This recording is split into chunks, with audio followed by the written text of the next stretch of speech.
दोस्तों, आज हम बात करने वाले हैं एक ऐसे रिवॉल्यूशन की जो इंडिया की स्टील इंडस्ट्री और ग्लोबल एनर्जी मार्केट दोनों को हिला सकता है।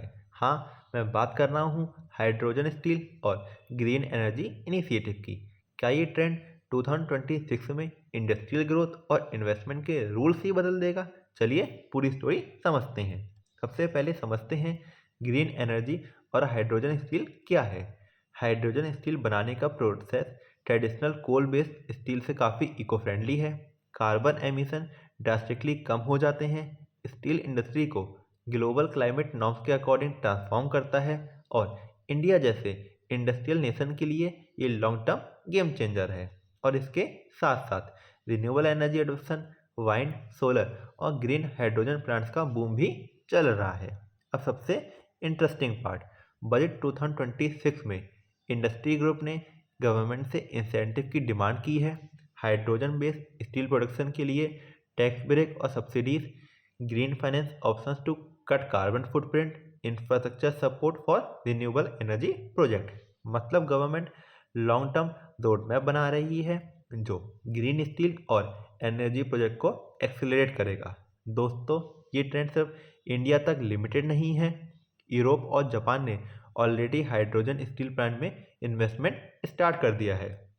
ग्लोबल इन्वेस्टर अब ECG mean environment social governance compliant project में पैसे डाल रहे हैं। क्लाइमेट फ्रेंडली स्टील एक्सपोर्ट में इंडिया को कंपैरेटिव एडवांटेज मिल सकता है। मतलब इंडिया के स्टील और एनर्जी सेक्टर अब ग्लोबल स्टेज पे कॉम्पिटिटिव और इको फ्रेंडली बन रहा है। इन्वेस्टमेंट पॉइंट ऑफ व्यू से ये काफ़ी इंटरेस्टिंग है क्योंकि कंपनी जो हाइड्रोजन स्टील और ग्रीन एनर्जी में इन्वेस्ट कर रही हैं लॉन्ग टर्म ग्रोथ स्टोरी दिखा सकती हैं। ग्रीन बॉन्ड और ग्रीन फाइनेंस इंस्ट्रूमेंट का भी उसे यूज़ बढ़ रहा है। इंफ्रास्ट्रक्चर और इंडस्ट्रियल मॉडर्नाइजेशन का market potential trillions of rupees का है। लेकिन एक बात याद रखिए, शॉर्ट टर्म वॉलेटिलिटी और पॉलिसी चेंजेस हमेशा रिस्क फैक्टर है। मतलब ये स्टोरी लॉन्ग टर्म इन्वेस्टर के लिए काफ़ी इंपॉर्टेंट है, बट पेशेंस और रिसर्च क्रिटिकल है। कौन से सेक्टर बेनिफिट रहेंगे?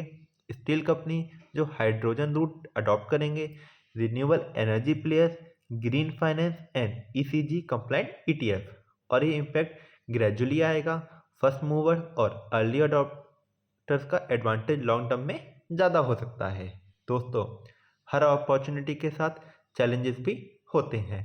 High capital expenditure for hydrogen steel plant, technology adoption और स्किल्ड वर्कफोर्स की रिक्वायरमेंट, पॉलिसी कंसिस्टेंसी और रेगुलेटरी अप्रूवल का टाइम लैग। लेकिन ये हर्डल ओवरकम हो जाते हैं तो इंडिया की स्टील और green energy sector globally lead कर सकती है। 2026 से 2030 तक हाइड्रोजन स्टील और ग्रीन एनर्जी का कंपाउंड इम्पैक्ट इकोनॉमी, एनवायरनमेंट और इन्वेस्टमेंट पे देखने को मिलेगा।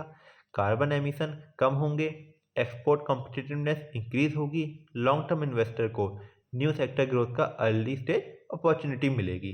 ये एक हिडन मार्केट ट्रेंड है जो अब स्लोली मेन स्ट्रीम हो रहा है। तो दोस्तों, क्या आप रेडी हो इंडिया के green steel and hydrogen revolution को फॉलो करने के लिए? कमेंट्स में बताओ आपको कौन से सेक्टर सबसे ज़्यादा एक्साइटिंग लग रहे हैं। और हाँ, नेक्स्ट वीडियो मिस मत करना क्योंकि हम बताएंगे टॉप कंपनीज और ग्रीन फाइनेंस इंस्ट्रूमेंट जो इस रिवॉल्यूशन में फ्रंट लाइन पे हैं। सब्सक्राइब करो, बेल आइकन पर क्लिक करो और मार्केट के हिडन ग्रीन अपॉर्चुनिटी हमारे साथ डिकोड करते रहो।